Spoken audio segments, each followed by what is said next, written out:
দক্ষিণী সিনেমার জনপ্রিয় তারকা থালাপতি বিজয়, যিনি এতদিন রূপালী পর্দায় নিজের দাপট দেখিয়েছেন, এবার সেই জাদু নিয়ে হাজির হয়েছেন রাজনীতির ময়দানে। আর প্রথম পরীক্ষাতেই চমকে দিয়েছেন সবাইকে। মাত্র 51 বছর বয়সে গড়া তার নতুন রাজনৈতিক দল তামিলাগা ভেট্টি কাজাগাম বা টিভিকে তামিলনাড়ুর বিধানসভা নির্বাচনে প্রথমবার অংশ নিয়েই তৈরি করেছে ইতিহাস। 234টি আসনের মধ্যে 108টিতে এগিয়ে থেকে দলটি এখন একক বৃহত্তম শক্তি হিসেবে উঠে এসেছে।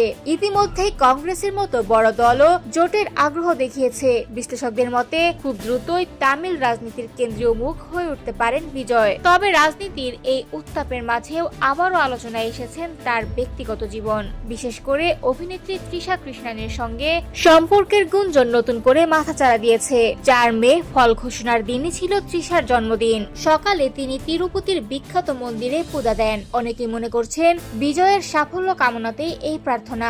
এরপর যখন বিজয়ের জয় প্রায় নিশ্চিত, তখন তার বাড়ির সামনে ভক্তদের উল্লাসের মাঝে তৃষার উপস্থিতি যেন আগুনে ঘি ঢেলে দেয়। এরই মধ্যে অভিনেত্রী লক্ষ্মী মঞ্চুর একটি সোশ্যাল মিডিয়া পোস্ট নতুন করে জল্পনা উস্কে দিয়েছে।